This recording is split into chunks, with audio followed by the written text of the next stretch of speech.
It is time elected Republican leaders start to understand that what we want, we the people, all of you, Stinchfield's Army, all right, what we want is not what Rick Scott and Mitch McConnell and the rest of the spineless establishment wants. The overhaul needs to start now, folks, and it is up to all of us. Well, someone who has been fighting the anti-establishment for a long time is Congressman Matt Gaetz of Florida. He is now one of the few in Congress keeping the America First agenda alive. Matt Gaetz joins me now. Matt, I take it you saw some of the 13 today. What do you say to these Republicans? I can feel your blood pressure rising, Grant, and I'm right there with you. We had the Democrats on the ropes. We had the ability to make Joe Biden a lame duck president, to stop his agenda in its tracks. Nancy Pelosi's schism with the squad created a rare moment of opportunity where we could have used our power in the minority to fight for our people, to battle their dislikes, to stop this march to socialism. Now, behind closed doors, this is what Republican leaders are telling the rest of us when we complain. They say, well, gosh, you know, some of these members that voted for these bills, they're retiring and they want to be lobbyists in the future. And so we don't have as much influence over them as the lobbyists and the special interest political action committees. I'm the only Republican in Congress who doesn't take any money from any lobbyists or political action committees. But here's the fallacy with that. A vast majority of the Republicans who voted for the Joe Biden agenda hold positions of leadership in our party.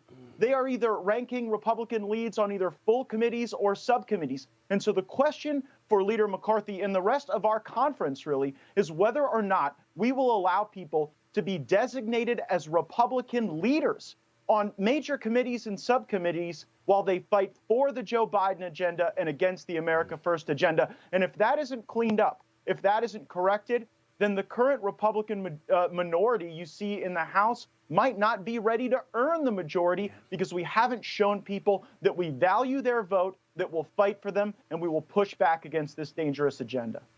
Congressman, what you just said in the beginning, all of it was spot on, but what you just said is the reason why I think President Trump was elected, why President Trump is still the leader of this party, that you have people in leadership saying they're going to retire and they want to be lobbyists. That is what I've said. They put self-interest above national interest. I don't want any of those people leading us right now.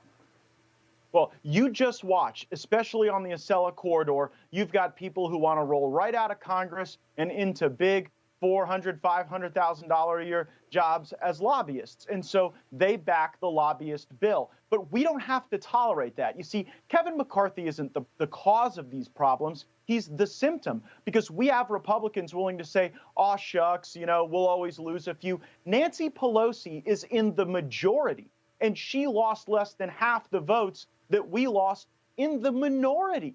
And I think right away, John Katko should be removed as the Republican lead on the Homeland Security Committee, and everyone else who voted for these bills. Grant, I think there were 5 key votes in the 115th Congress: impeachment, the January 6th committee, removing Marjorie Taylor Greene from committees, the Steve Bannon sanction, and this infrastructure bill. And we have Republicans who voted against us on all 5.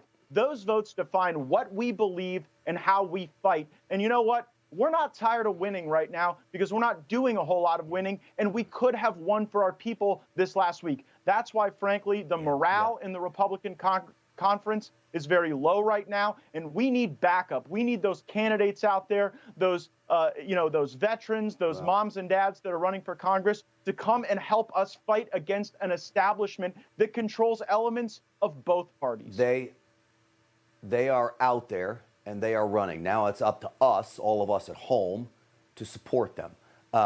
Congressman Matt Gaetz, you just helped me, I hope, get the blood boiling of every single person watching this program, because what happened in Washington from Friday night, it's been happening for a while, but Friday night was really, if there wasn't a wake-up call, I don't know what is.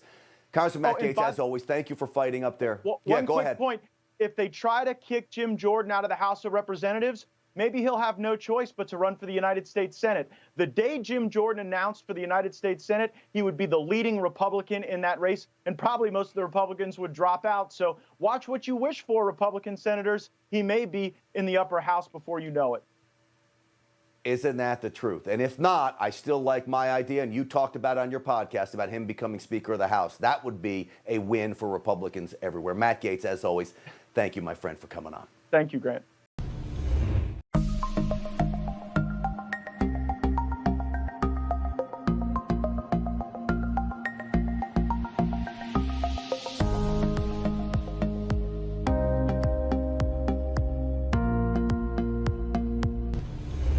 Thanks for watching. If you enjoyed this video, please join the conversation in the comments below. Don't forget to subscribe, too.